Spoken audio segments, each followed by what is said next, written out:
Ora, o essencial das coisas que temos dito é que possuímos tal sumo sacerdote que se assentou à destra do trono da majestade nos céus, como ministro do santuário e do verdadeiro tabernáculo que o Senhor erigiu, não o homem. Pois todo sumo sacerdote é constituído para oferecer tanto dons como sacrifícios. Por isso, era necessário que também esse sumo sacerdote tivesse o que oferecer. Ora, se ele estivesse na terra, nem mesmo sacerdote seria, visto existirem aqueles que oferecem os dons segundo a lei, os quais ministram em figura e sombra das coisas celestes. Assim como foi Moisés divinamente instruído quando estava para construir o tabernáculo, pois, diz ele, vê que faças todas as coisas de acordo com o modelo que te foi mostrado no monte. Agora, com efeito, obteve Jesus ministério tanto mais excelente, quanto é ele também mediador de superior aliança, instituída com base em superiores promessas. Amém. Vamos orar, irmãos? Eu peço que você faça essa oração, que você peça que Deus fale ao seu coração.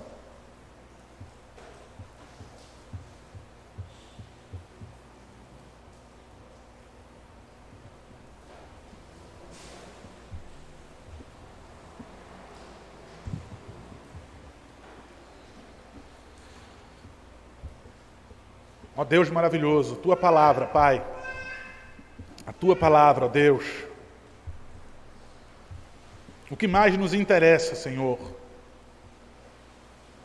Qual outro assunto, Pai?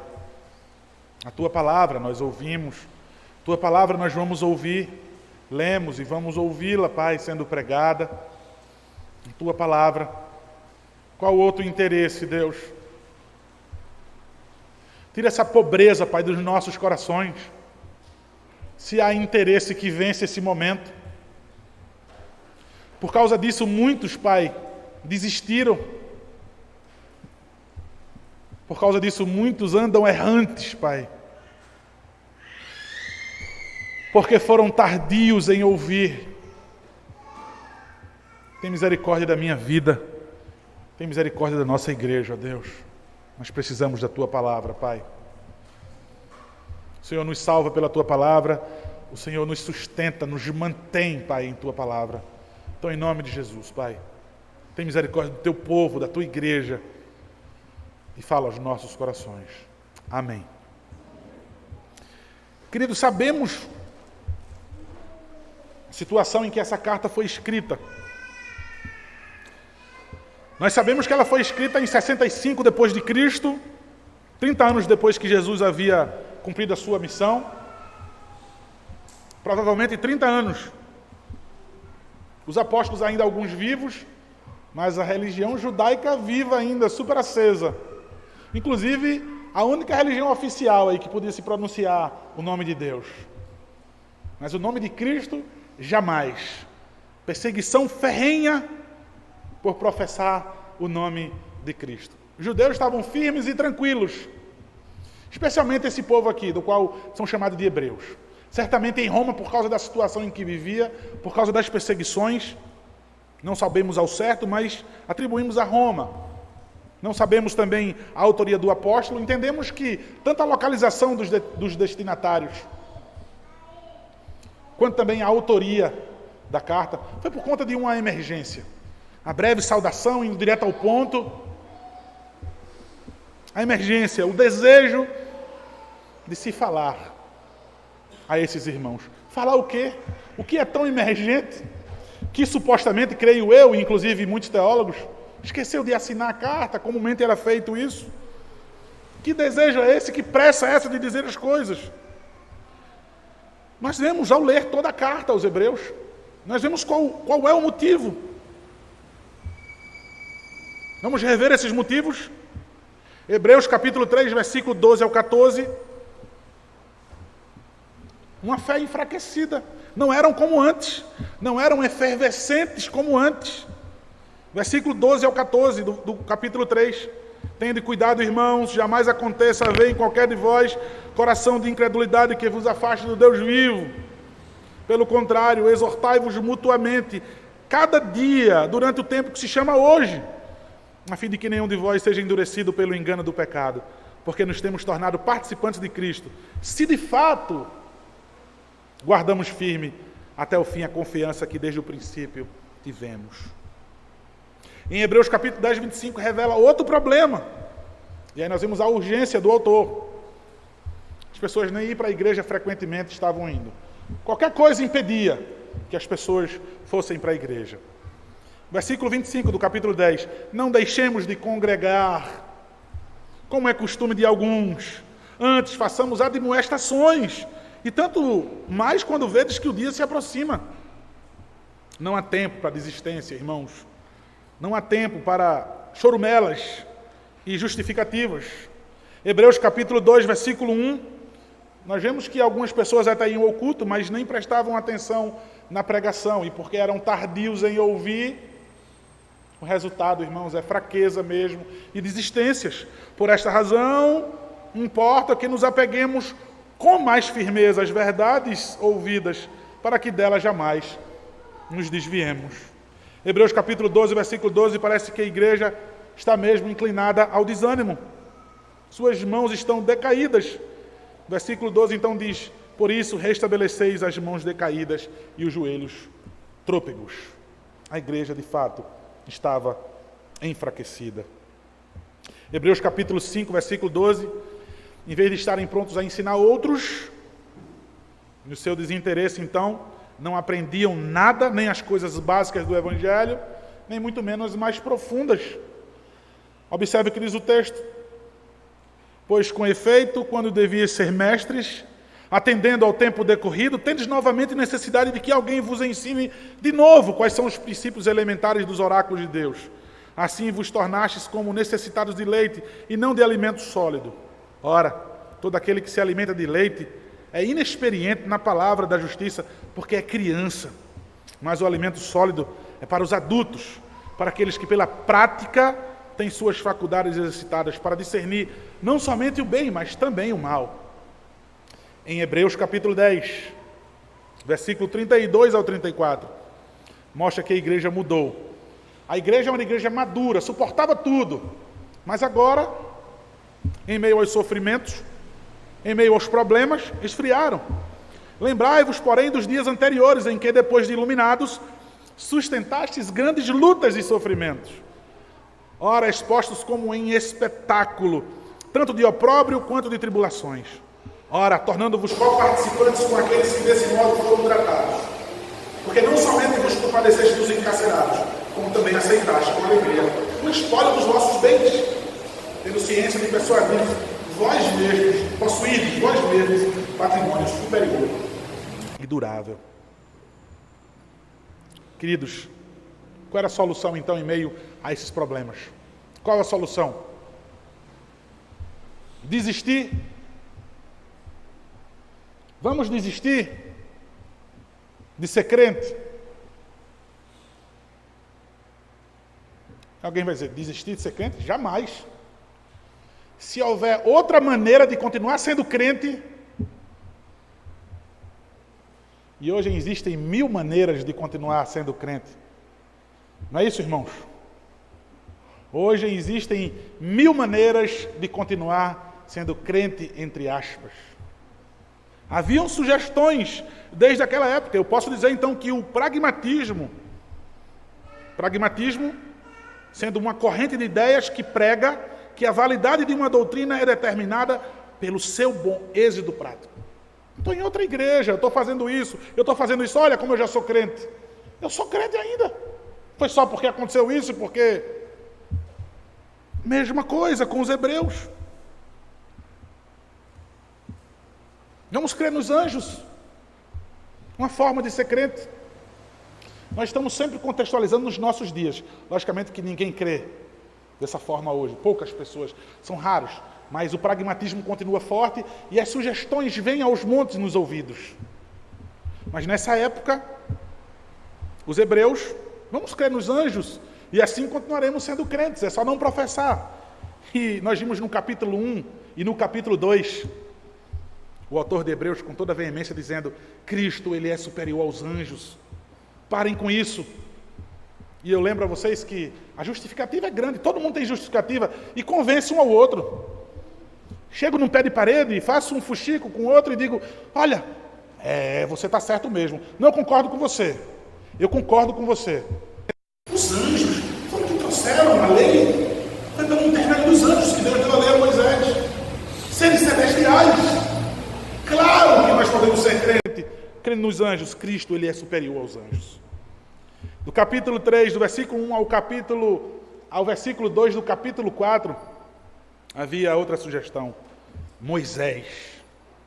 O autor vai dizer, e nós já vimos, Cristo é maior do que Moisés. Então, vamos crer nos sacerdotes e nos sumos sacerdotes.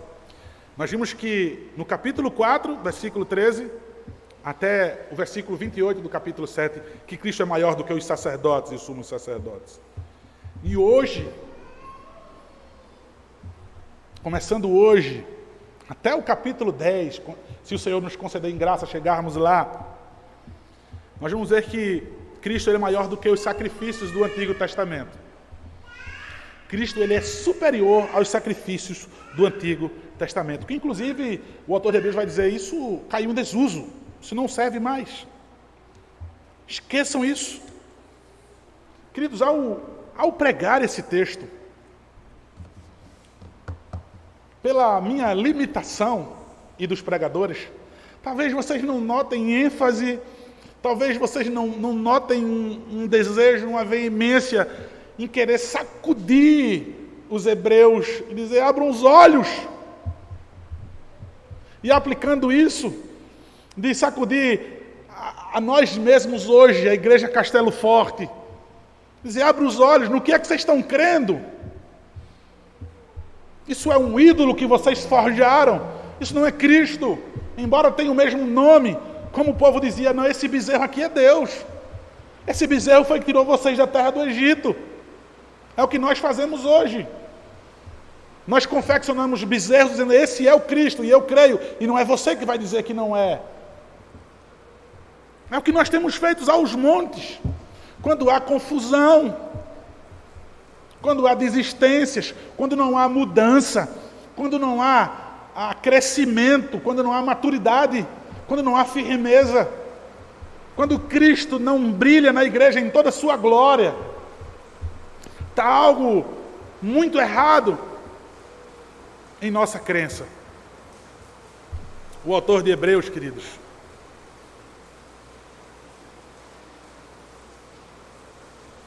no versículo 1, eu quero que vocês acompanhem mais uma vez.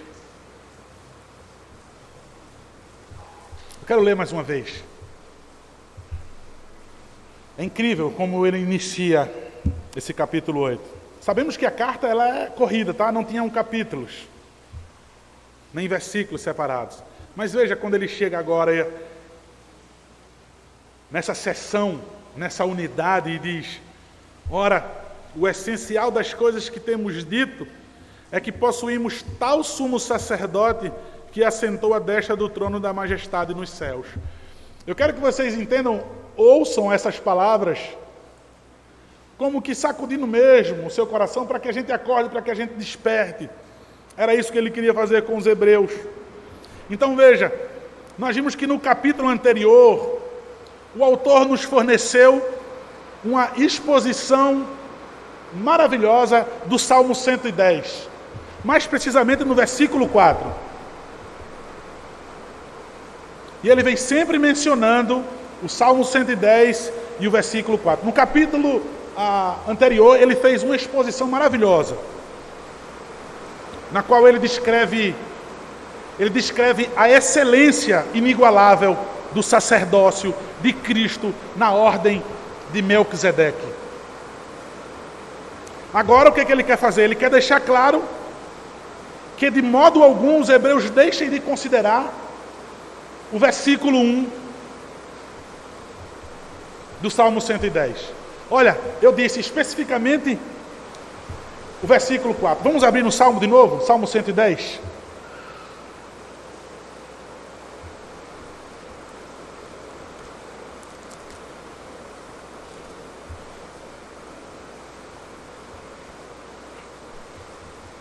A ênfase que eu falei, no versículo 4, o Senhor jurou e não se arrependerá.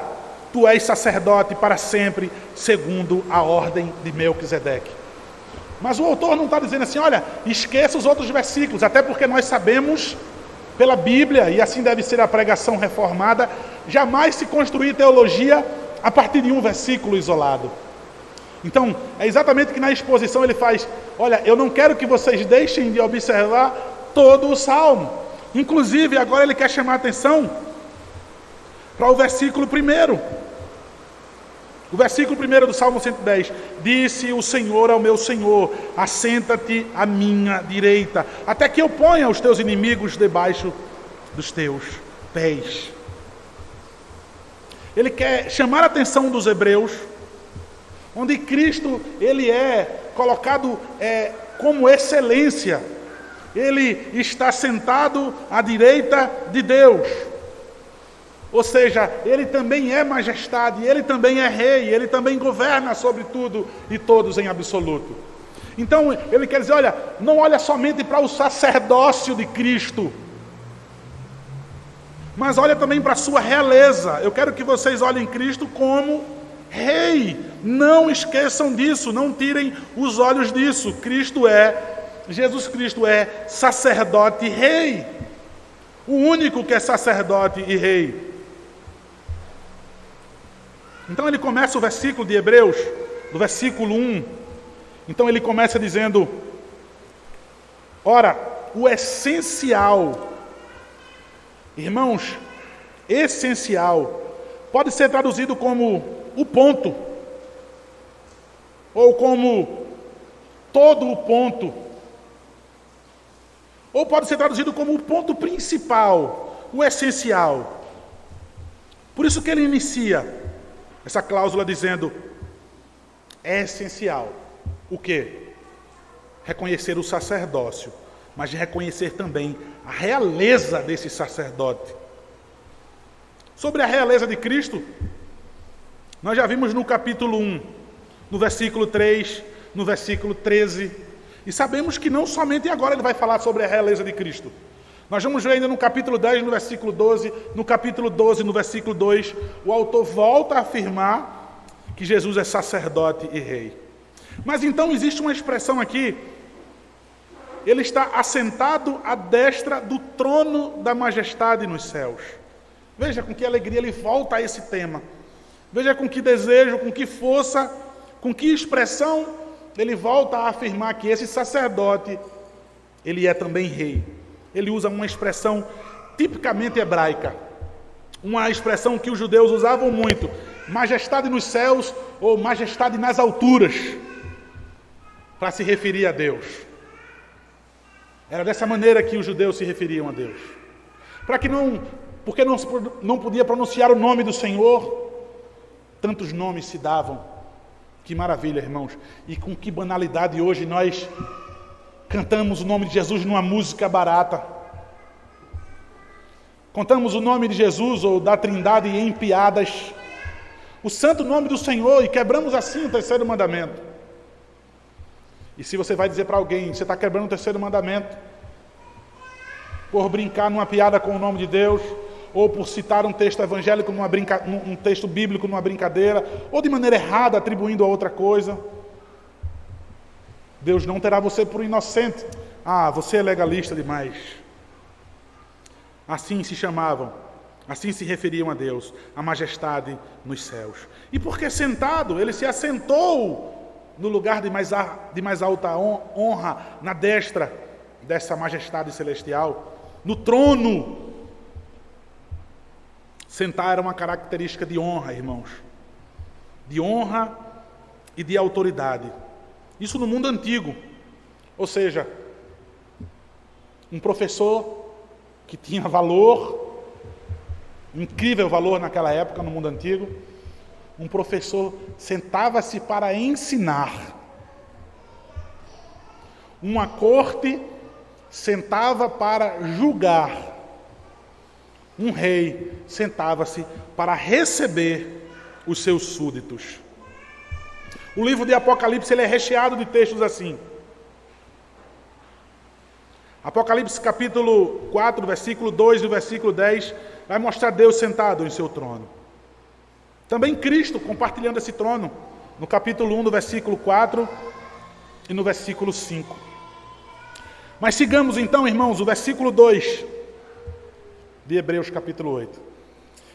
Ele continua então, dando ênfase a essa essência, não esqueçam disso que é essencial para vocês.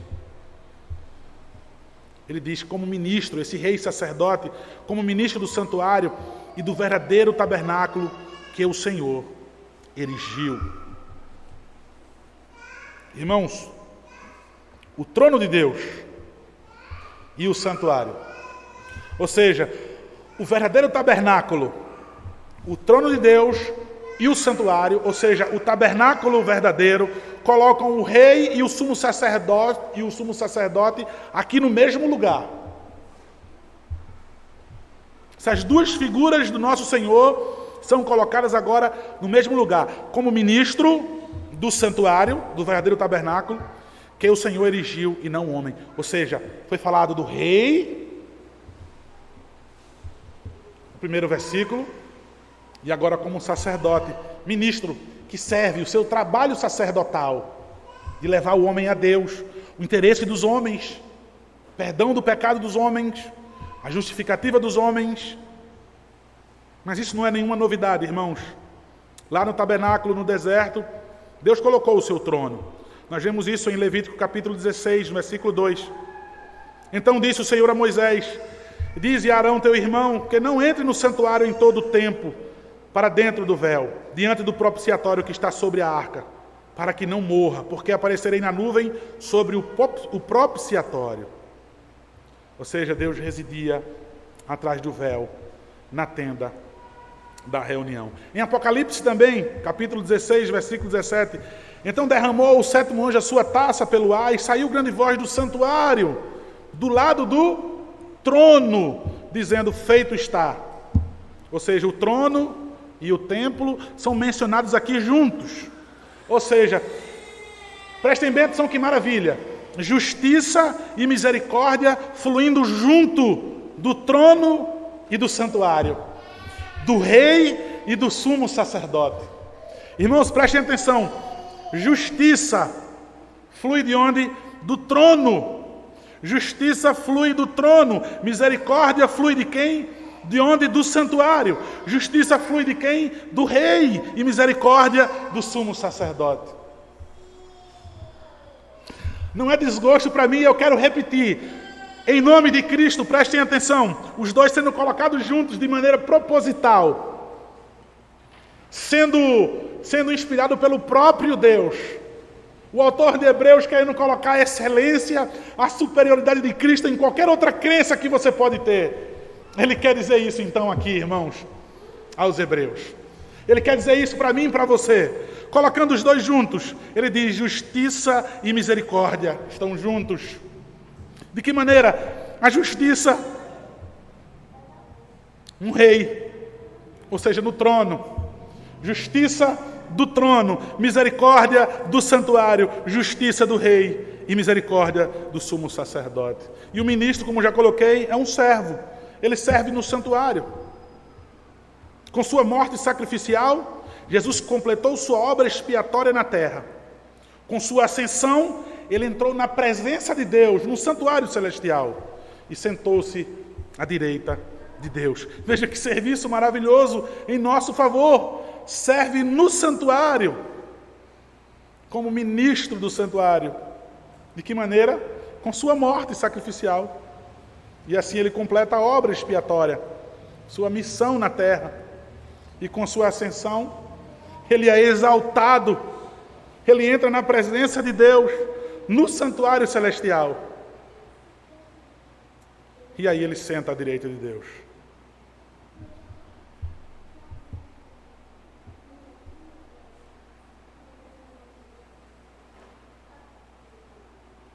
Seu ministério no santuário celestial é superior ao serviço sacerdotal. Seu ministério celestial é superior ao serviço dos sacerdotes aqui da terra. Louvado seja o Senhor. Observe, irmãos, Hebreus, por favor, no versículo 8, capítulo 8, ainda no capítulo 8. Versículos 5 e 6, irmãos.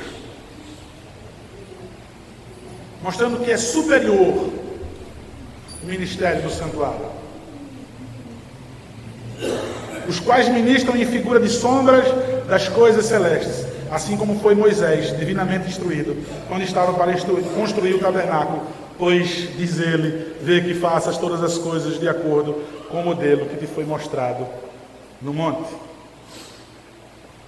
Ainda o versículo 6. Agora, com efeito, obteve Jesus um ministério tanto mais excelente, quanto a ele também mediador de superior aliança, instituída com base em superiores promessas. Nesse serviço, ele é superior. Cristo é o único sacerdote que subiu aos céus. Por que ele é superior? É o único sacerdote que de fato entrou nos céus. Não naquele tipo de céu do santuário, naquela imagem, naquela sombra. Que alegria, irmãos. Que a nossa alma possa exultar nisso, irmãos, confiar nisso e se agarrar nesse Cristo. E diz então o texto, e do verdadeiro tabernáculo. O autor quer dizer que Deus deu a Moisés uma cópia do tabernáculo. Lá em Êxodo capítulo 25, no versículo 9 e no versículo 40, nós vemos isso. A cópia estava na terra, o verdadeiro estava no céu. A Bíblia menciona o tabernáculo no céu, pastor? Sim. Isaías capítulo 6, no versículo 1. Logo no comecinho de um capítulo tão conhecido de Isaías. No ano da morte do rei Uzias, eu vi o Senhor assentado sobre um alto e sublime trono.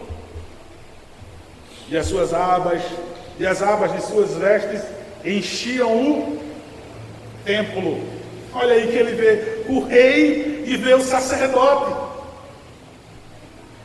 No ano da morte do rei Uzias, eu vi o Senhor assentado sobre um alto e sublime trono, o rei, e as abas de suas vestes enchiam o templo onde há serviço sacerdotal. Lá em Miqueias também, capítulo 1, no versículo 2, ouvi todos os povos, prestai atenção à terra e tudo o que ela contém, e seja o Senhor Deus testemunha contra vós outros, o Senhor, desde o seu santo templo. A Bíblia menciona então os céus. Esse tabernáculo, ele não foi construído por mãos humanas, mas por Deus. Cristo entrou no tabernáculo de Deus. E lá ele representa os interesses de todo o povo. Ele representa os meus interesses e os seus. O versículo 3 então segue, irmãos, dizendo: pois todo sumo sacerdote é constituído para oferecer tanto dons como sacrifícios. Por isso é necessário que também esse sumo sacerdote tivesse o que oferecer. Irmãos, esse todo aí indica uma longa sucessão de sumos sacerdotes. Morria um, como nós já vimos, entrava outro e outro. Então, foram muitos. Então ele quer dizer, pois todo sumo sacerdote, todos os que existiram, os muitos que existiram. Aí ele vai se referir agora e dizer assim, esse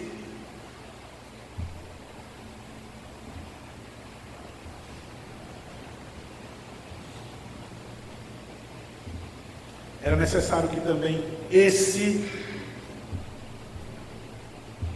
Por que ele não diz, é necessário que Jesus? Por que é necessário que Cristo? Por que ele não cita o nome? Por que ele diz esse? Ele quer fazer um contraste com esse todos. Ele quer dizer, porque todos esses homens, os momentâneos, os transitórios, os que tinham limitações porque morriam, deixavam de ser, os imperfeitos, aí ele, quando diz esse, ele quer relembrar, ele quer acender na mente dos hebreus o rei, sacerdote, ou sacerdote rei, é isso que ele quer dizer. Então ele diz assim, oferecer.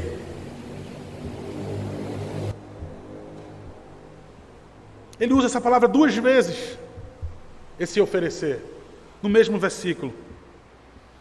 Essa palavra, no original grego, ela tem especificações diferentes. Na primeira citação, é para esse todo sumo sacerdote, ou seja, uma ocorrência contínua, de novo e de novo oferecer sacrifício, e de novo, e depois vem outro sumo sacerdote. Mas essa segunda citação da palavra oferecer está ligada a Jesus Cristo, como uma ocorrência única. Louvado seja Deus, irmãos. Aleluia! Uma ocorrência única, de uma vez por todas, o seu serviço sacerdotal. E firme nos céus, intercedendo de contínuo, uma vez por todas. Não mais necessidade de morrer de novo, e ser crucificado de novo. Uma vez por todas, inclusive, colocando em desuso todos os sacrifícios, todo o cerimonialismo. O autor de Hebreus vai dar a introdução, inclusive, ainda nesse texto, nessa pregação. Ele vai falar sobre a aliança. Ele quer dizer, olha, é uma nova aliança, vai substituir tudo isso que vocês estão querendo voltar a crer. Isso tudo já caiu em desuso, não serve mais, perdeu a serventia. O versículo 4, então, ele segue dizendo, ora, se ele estivesse na terra, nem mesmo sacerdote seria, visto existirem aqueles que oferecem os dons segundo a lei. O que ele quer dizer, olha, Jesus era da tribo de Judá, ele não era da tribo de Levi, não era da descendência de Arão, então ele não podia ser sacerdote mesmo, ele não poderia servir no santuário. Porque alguém vai dizer, por que Jesus Cristo não foi sacerdote então aqui na terra? Ele não era da tribo de Levi, não era da descendência de Arão, ele era da tribo de Judá. Porque o seu sacerdócio não era humano, transitório, fraco, mas o sumo sacerdote da ordem de Melquisedeque, da qual nós sabemos que até o nome, Rei de Justiça, ou o meu Rei é Justo, daquele que não acha historicamente o seu nascimento, nem resiste também da sua morte, sendo tipicamente, claramente ali exposto esse tipo de Cristo. Ele quer dizer que esse sacerdote é de uma ordem diferente, que através de um juramento, não através de lei humana, esse sacerdote ele é superior. Ele diz, os sacerdotes da tribo de Levi, eles oferecem dons que são preceitos pela lei de Moisés. Esse Cristo, pelo juramento do próprio Deus, de que iria enviar o Messias para a salvação, para a remoção dos nossos pecados. O Cordeiro de Deus que tira o pecado do mundo. É esse Cristo que nós cremos e servimos. Jesus Cristo é sacerdote no santuário verdadeiro, no celestial. E é lá que ele serve, é lá que ele ministra. Essa é a nossa segurança e essa é a nossa garantia. Segue então, irmãos, o versículo 5, se aproximando do final. Os quais ministram em figura e sombra das coisas celestes, assim como foi Moisés divinamente instruído, quando estava para construir o tabernáculo. Pois diz ele, vê que faça todas as coisas de acordo com o modelo que te foi mostrado no monte. Irmãos, figura e sombra, os quais ministram em figura e sombra das coisas celestiais. Figura e sombra, Jesus entrou no santuário celestial na presença de Deus, mas os sacerdotes serviram a Deus no tabernáculo que os israelitas construíram na época de Moisés. Figura, irmãos, é uma substância, já a sombra é um reflexo do original celeste. Essas duas palavras, embora diferentes, elas se completam, elas se harmonizam. Uma fornece o que falta à outra. Nós recebemos a imagem mental do original celeste, projetando uma sombra na terra. Mas essa sombra, ela tem forma e tem substância. O que o autor quer explicar? Os sacerdotes que se viram no santuário tinham que entender as limitações. Eles entendiam mesmo. Os sacerdotes tinham, para exercer o seu ofício, que entender as limitações. Eles tinham que ter em mente que a estrutura do tabernáculo era somente uma cópia e que os sacrifícios eram somente uma sombra. Jesus Cristo, a morada celestial, o santuário celestial nos céus, Isso é apenas uma projeção. Vocês estão voltando a crer nas sombras, no reflexo. Irmãos, tão pouco a igreja conhece de Cristo. Veja, no desespero de aplicar isso para vocês. Ignorância, né? Tendo Cristo da maneira como Ele foi dado. Eles voltando aos rudimentos. A igreja evangélica é tão pobre do conhecimento de Cristo. É tão pobre de Deus. Não se importa da maneira como vai adorá-lo. A igreja não se importa como vai adorar a Deus. Os mandamentos são banalizados de A a Z, seja por pastores, seja por cantores, seja por líderes, seja pela membresia. A lei moral de Deus, ela é banalizada. Deus, ele é banalizado. É ridicularizado pelos aqueles que dizem que creem e que o servem. Pela pobreza, pela falta de conhecimento que temos do Senhor. Tardios em ouvir, era esse problema dos hebreus. Era um dos problemas dos hebreus.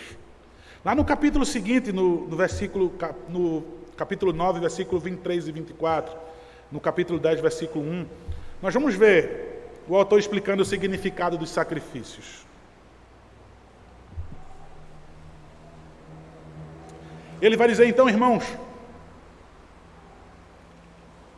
vê que faça todas essas coisas de acordo com esse modelo que foi mostrado no monte.